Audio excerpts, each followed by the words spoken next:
Hey guys, it's so good to have you. Welcome to the Elevate online experience. It's week 2 of our brand new series, The Joy Factor.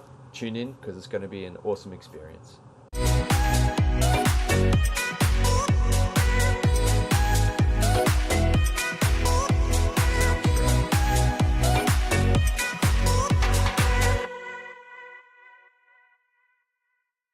I know I bug you every week, guys, but please, if you're enjoying our channel, hit the subscribe button, and during the week, you'll get notifications to tell you we have something new to give you. Like our channels and maybe share it with someone you think may be interested. Today's awesome worship partner is Mosaic Music, coming from Los Angeles in the United States.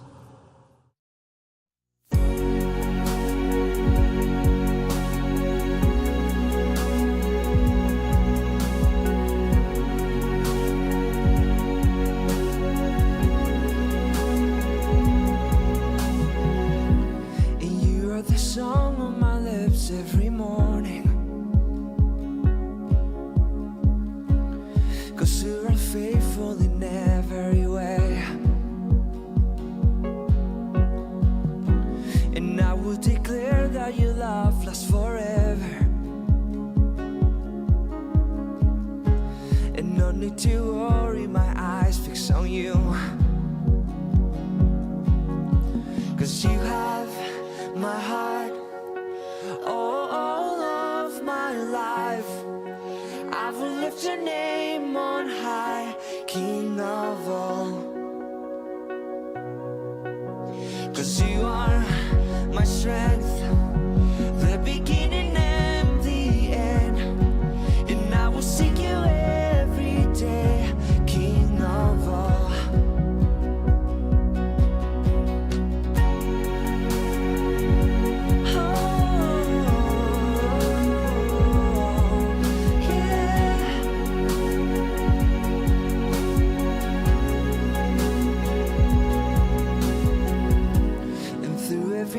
Say your love makes a river,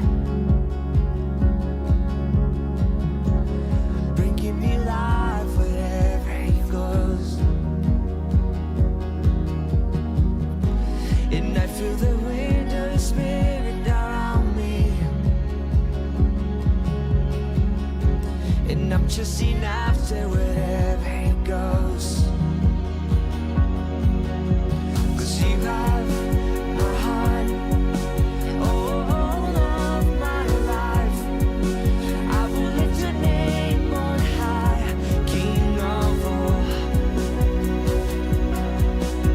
'cause you are my strength, the beginning and the end, and I will seek you every day, King of all.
storm surrounding me, let it break.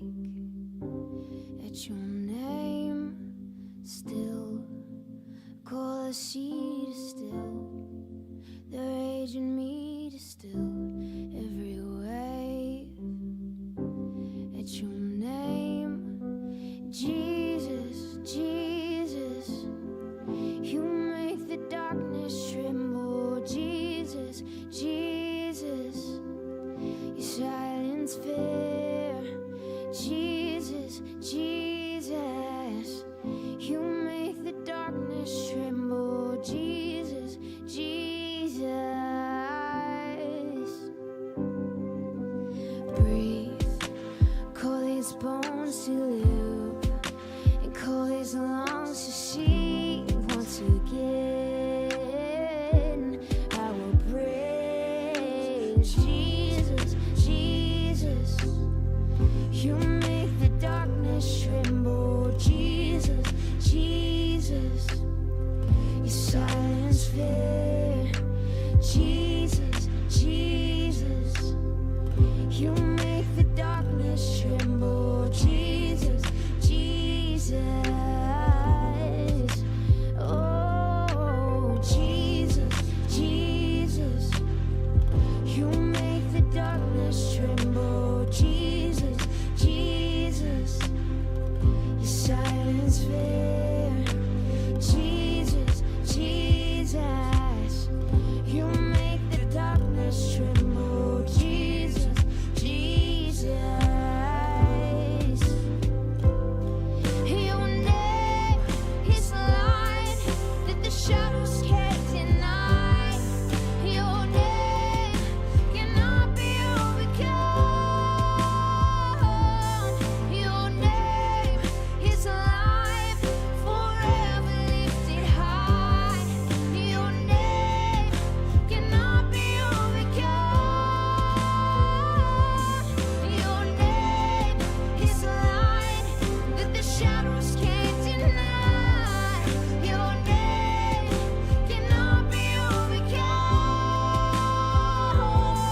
Your name is life, forever lifted high. Your name cannot be overcome. Jesus, Jesus, you make the darkness tremble. Jesus, Jesus, you silence fear. Jesus, Jesus, you make the darkness tremble. Jesus, Jesus,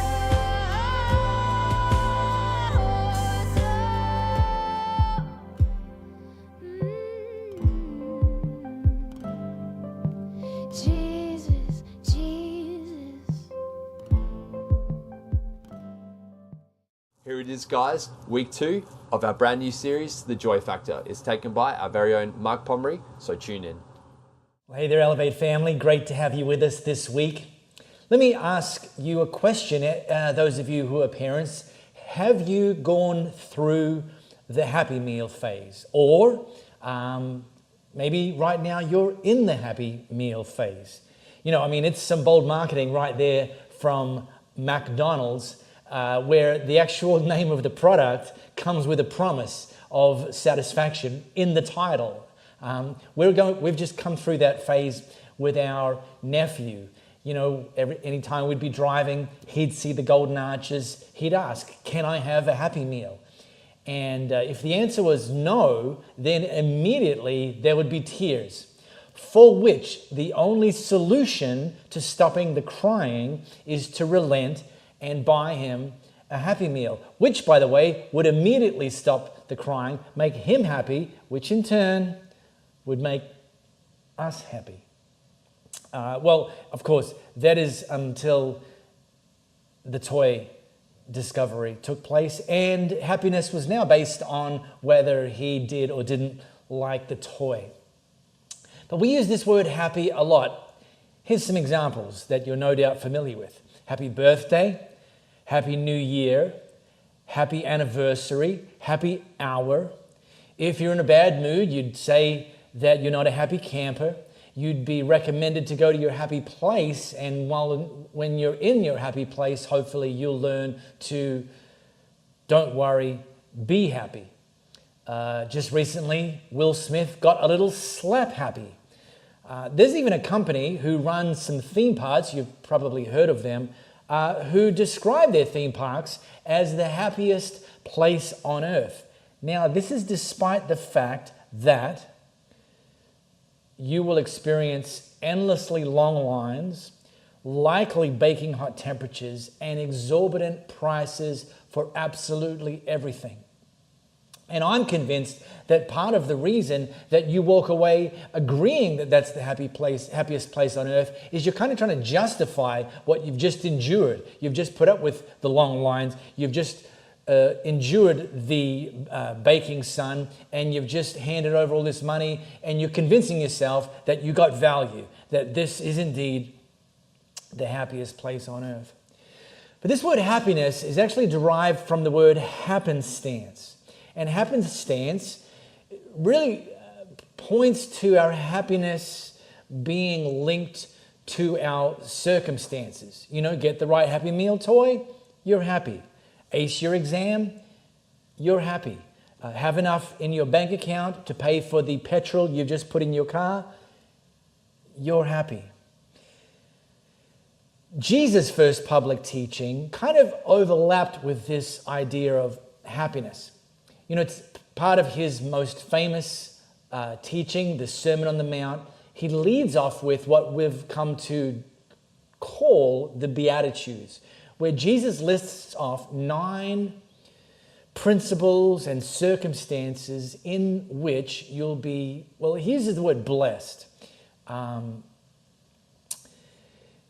we defined last week this word blessed that Jesus used as the state of being singularly favored by God.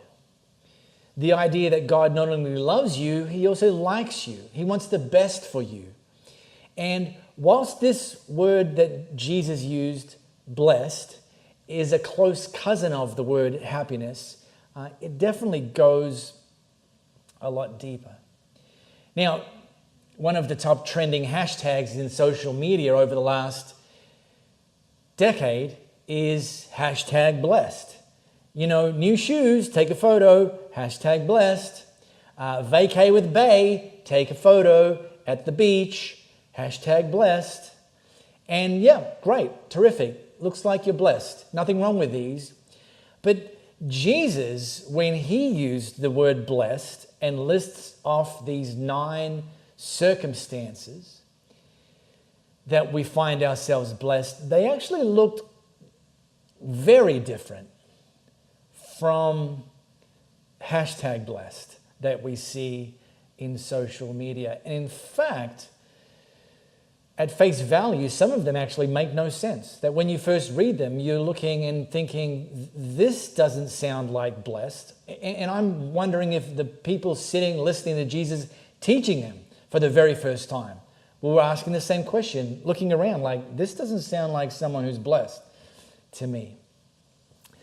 We've called this series The Joy Factor because these 9 principles, circumstances that Jesus outlines really set us up for how we can live a life filled with joy that actually aren't necessarily tethered to, how shall we call them, mountaintop circumstances.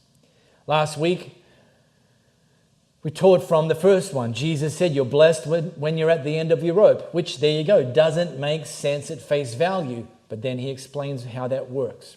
He then went on to say you're blessed when you feel you've lost what's most dear to you. Again, doesn't make sense at face value, but then he went on to teach this. And these really typify how the idea of Jesus explaining what it means to be blessed can actually be in spite of circumstances, that you can actually be experiencing valley circumstances, difficulty, complications, challenges, and yet still be blessed and filled with joy despite your circumstances being less than ideal. And look, I would strongly encourage you, go back and either watch that from last week on this platform, or if you prefer to take your audio with you on a podcast, search Elevate Church Perth on all of the major podcast platforms, and you'll get that message and it'll catch you up to this week. Well, I'm going to drop us into one of the next slices that Jesus taught. So if you've got your Bible or your Bible app, how about you pop that open to Matthew chapter 5, and I'm going to read from the Message version. So this was Jesus. He's just kind of climbed up a hill. His closest followers went there with him, and he started teaching them, and he just dropped truth bomb after truth bomb after truth bomb. This one makes a little more sense at face value than the first two. This is what Jesus went on to say. You're blessed when you're content with who you are. No more, no less. That's the moment you'll find yourselves proud owners of everything that can't be bought. Contentment is the key word that Jesus is double clicking on. Now let's have a look at how this might play out. I heard a story this week of a family who had three young children aged 9, 7, and 4. And on this particular evening, the kids were with Dad in the living room, and they were playing well together. And the living room was tidy while they were playing in it. Around 7:30, the youngest, their 4-year-old son, went up to his dad and said, Dad, I'm really tired. Can I please go to bed? And Dad said, no, you just need to play a little bit longer, son. And so Junior, 4-year-old boy, went back playing with his siblings for about another 20, 30 minutes. Then he came back over to Dad and said, Dad, can I please go to bed now? I'm really, really tired. Dad said, yeah, sure, absolutely. I just need you and your siblings. Go ahead, brush your teeth, come back. We're going to say our prayers together, and then you can go to bed. So all 3 siblings got up, went off, brushed their teeth, came back, said their prayers with Dad. They changed into their pajamas by themselves, said their prayers with Dad, and then they just went off to bed, unsupervised, tucked themselves in, and went straight to sleep. I said I heard this story this week. I didn't tell you whether or not it was true. So what do you think? Fact or fiction? Well, the big reveal, it's actually fact. This is a true story. In fact, this family, that's pretty much their experience every single night. And I'm wondering if some of you who are parents of young children are hearing that story and you're thinking to yourself, what in the world? I mean, your child asking permission to go to bed at 7:30 p.m.? And you're thinking to yourself, I have to summon up the skills of a hostage negotiator every night around 7:30 p.m. to get my child or children to go to bed. Brushing their teeth unsupervised. You know, when you've ever tried that one, instead of standing overwatch, they've come back and you've thought to yourself, I'm just going to, and you go and get the toothbrush and you check the moisture content on the bristles. And so when you hear a story like that about this seemingly ideal family with these seemingly ideal children, does it conjure something up in you? I mean, okay, sure, you might think, I'm happy to trade for those kids. But when we hear some of these idyllic stories, it's tempting for us to be deflated by comparison. You know, like thinking you suck as a parent, or you haven't done enough, or you've skipped some steps or something. And this can translate into any area of life where we hear about these gold medal performances, these Olympic level performances, these seemingly unattainable heights that people are living at.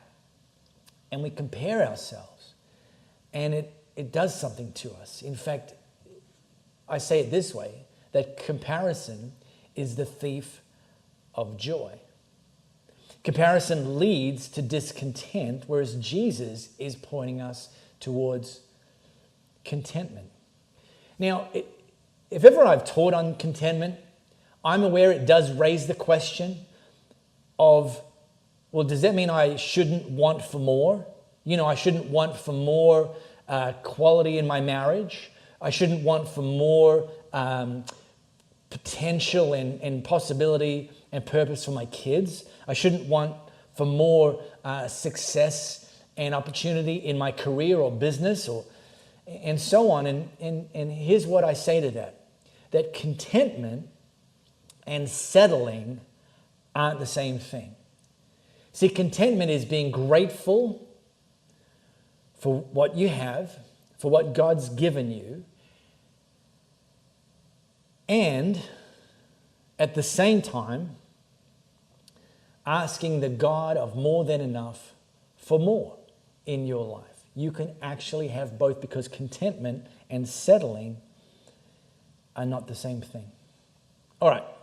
Then Jesus kept teaching. Well, here's another one that at face value makes no sense. Listen to this. You're blessed when your commitment to God provokes persecution. Who's ever thought of themselves as being blessed when they're being persecuted? Jesus. Hello? Oh, there's a clue in the answer right there. Well, then Jesus briefly unpacked that. The persecution drives you even deeper into God's kingdom. I wonder how many of you have ever prayed to experience more of God's kingdom in your life. And after you've prayed that, you've waited for the power and the glory and the signs and the wonders and the blessing to pour into your life, which can be a pathway for more of God's kingdom. Absolutely. But I wonder if you've ever considered the pathway that Jesus is pointing to. Persecution. Because persecution sounds like punishment, not experiencing more of God's kingdom. Now, by the way, when it comes to persecution, not everything that some people describe as persecution is persecution. You know, I'm being persecuted. You're like, no, sorry, dude, you're not. You did that dumb thing yesterday, and what you're experiencing today isn't persecution. It's called consequences. So let's understand the difference. But it is true that as followers of Jesus, we will, on occasions, experience and take some heat. You know, because our relationships, our values, how we handle our money, how we prioritize our time, how we use words, the sorts of things we'll get into, the sorts of things we'll push back against, those things, when they're countercultural, when they're different, when they don't align with what the people in our sphere are doing, thinking, and saying, and operating, we'll occasionally experience some heat from them.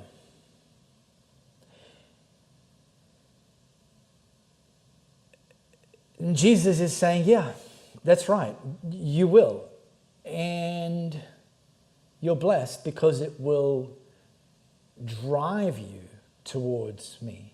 It will drive you deeper into God's kingdom. It will drive you to rely more on me. And then he taught the next one, which is kind of a twofer. It's like the one he just taught in verse 10, he kind of almost repeats it in using different words in verse 11. He said, not only that, count yourselves blessed every time people put you down or throw you out or speak lies about you to discredit me. More persecution. Though it is important to keep things in perspective. Typically,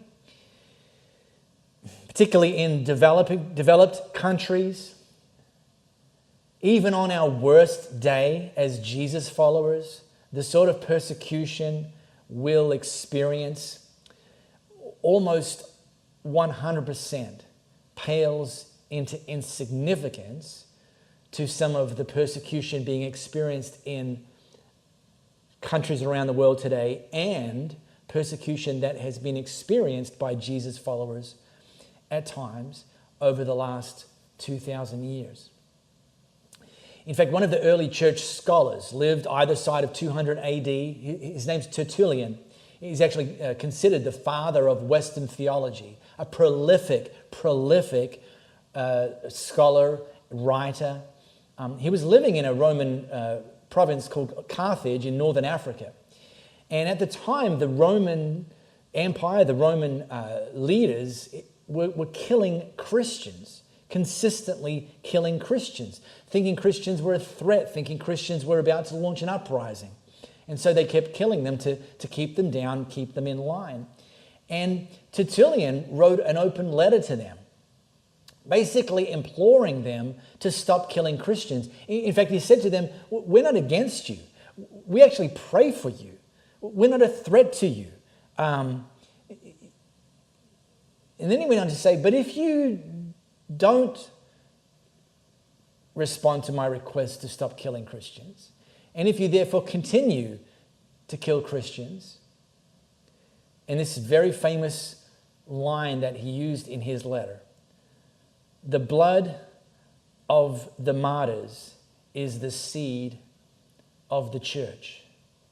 You know, for every one you put down, 1,000 will rise up. And I'm here as a church leader in 2022 and zooming out my perspective today, unlike 2,000 years ago, is that the biggest threat to the church and its growth and expansion in bringing God's kingdom into reality on earth isn't persecution for the most part. It's actually the threat of becoming fat and comfortable. That's the biggest threat. Because when we are fat and comfortable, when the church moves from battleship mode to cruise ship mode, we stop relying on God as much as we otherwise would. You know, it's like, hey, God, we got this. We're good. All right, let me zoom out and read that and Jesus' final word on this topic. Not only that, he said, count yourselves blessed every time people put you down or throw you out or speak lies about you to discredit me. What it means is that the truth is too close for comfort and they're uncomfortable. And you can be glad when that happens. Give a cheer even. For though they don't like it, I do. See, here's the real reward. And all of heaven applauds. And know that you're in good company. My prophets and witnesses have always gotten into this kind of trouble. You know, God's kingdom will often seem upside down. And yet, Jesus is trying to outline that, no, it's actually right side up. And it's aspects of our culture that are upside down. And it's our mission to continue to usher in God's kingdom, to continue to be transformed into the image and likeness of Jesus, not merely for our sake, but in order to be used by him to influence and see other people's lives transformed. That is the essence of being blessed. So at Elevate, we know a lot of you guys are really interested in your podcasting. We actually have our very own podcast. It's available on all podcast services. If you type in Elevate Church Perth, you'll find us there. Thank you guys so much for joining us on the Elevate online experience. But before you go, if you feel like giving is something that you'd want to do this week, the ways to give can be found just below. Thanks guys, have an awesome week.